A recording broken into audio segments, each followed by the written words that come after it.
কোনো ব্যক্তি যদি শুধুমাত্র সন্দেহবশত কাউকে খারাপ কথা বা গালিগালাজ করে, তার ইজ্জত নষ্ট করে, তার শাস্তি কি হতে পারে? এটা হলো সবচেয়ে জঘন্য অপরাধগুলোর মধ্যে থেকে একটি।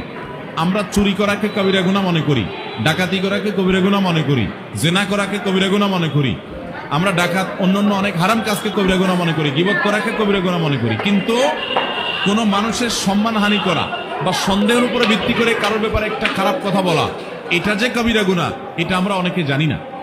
আল্লাহ রাব্বুল আলামিন কোরআনে কারীমে খুব পরিষ্কারভাবে আমাদেরকে নিষেধ করেছেন যে ইন্না বা'দায-যান্নি ইসম, তোমরা ঈমানদাররা তোমরা কারোর প্রতি কুধারণা করবে না, কারণ কিছু ধারণা অর্থাৎ কুধারণা যেগুলো মানুষের প্রতি খারাপ ধারণা যেগুলো, সেগুলো গুনাহ।